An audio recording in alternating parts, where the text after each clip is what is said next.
Riptide GP2 is the second game in Vector Unit's Riptide series, and first to hit home consoles. The game's transition to console brings with it both benefits and detriments from its original mobile release. Riptide's simple stunt-based gameplay serves to get the player immediately into the game and into the air with over-the-top stunts. Unfortunately, the game lacks the features that are in line with console standards, and the short length and repetitiveness only serve to dampen the experience. Riptide GP2 features 3 gameplay modes in which the player pilots a hydrojet from a third-person perspective, much the same as in Wave Race and Splashdown. In career mode, you begin with a modest hydrojet as you make your way through races divided into 9 series. These series consist of multiple event types, including a standard 2-lap race, a hot lap, elimination rounds, and freestyle rounds. Career mode, being the brunt of the gameplay, can be completed in a little over 4 hours. The majority of races are only 2 laps and rarely take longer than 2.5 minutes.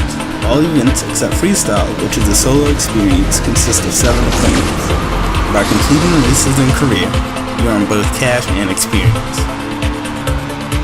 With experience comes leveling up. This grants you a skill point that you can allot to learn new stunts, increase boost, or grant you a grace period to land stunts. Money can be spent in the garage to buy new hydrojets and upgrade the ones that are currently in your possession. These upgrades fall into one of 4 categories: handling, boost, acceleration, and top speed.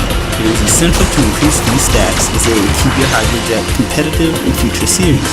You can also change the color scheme of your rider and hydrojet in the garage, which just so happens to be the extent of the customization. Stunts are the focus of the gameplay and are performed off of ramps and when you hit a wave that launches you into the air. These stunts grant you boost, which is essential, as a well-timed boost can give you the edge over your opponent.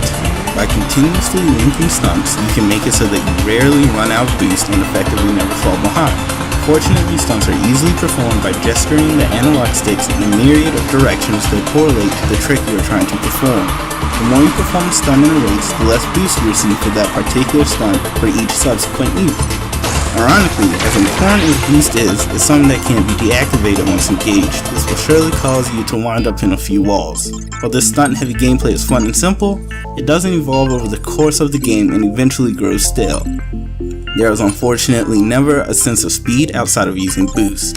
Acceleration when not in boost isn't exhilarating and doesn't seem to have momentum. This is only brought to the forefront with rubber banding AI and non-variable sounding hydrojets.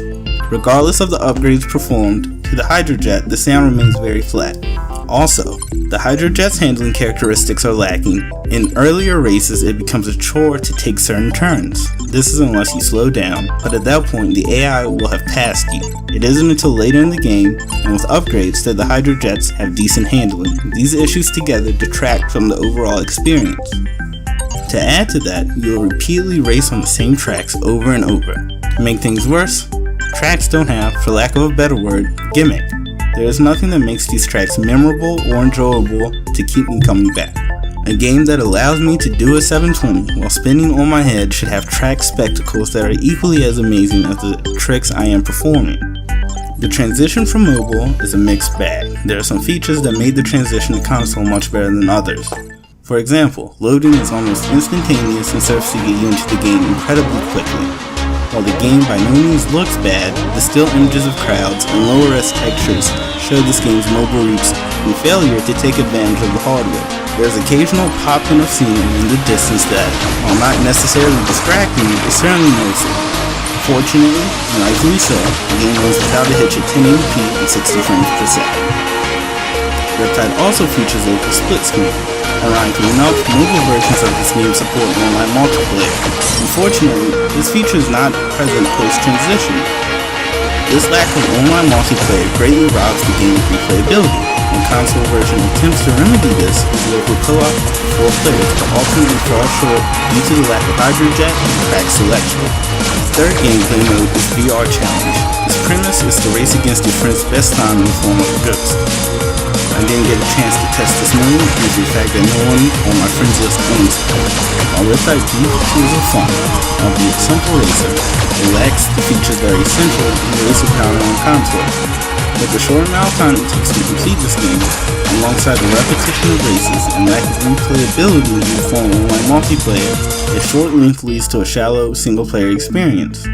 While the addition of a co-op mode attempts to remedy the lack of replayability, it just isn't quite up to snuff. Ultimately, Riptide's mobile roots hold it back from truly excelling on console.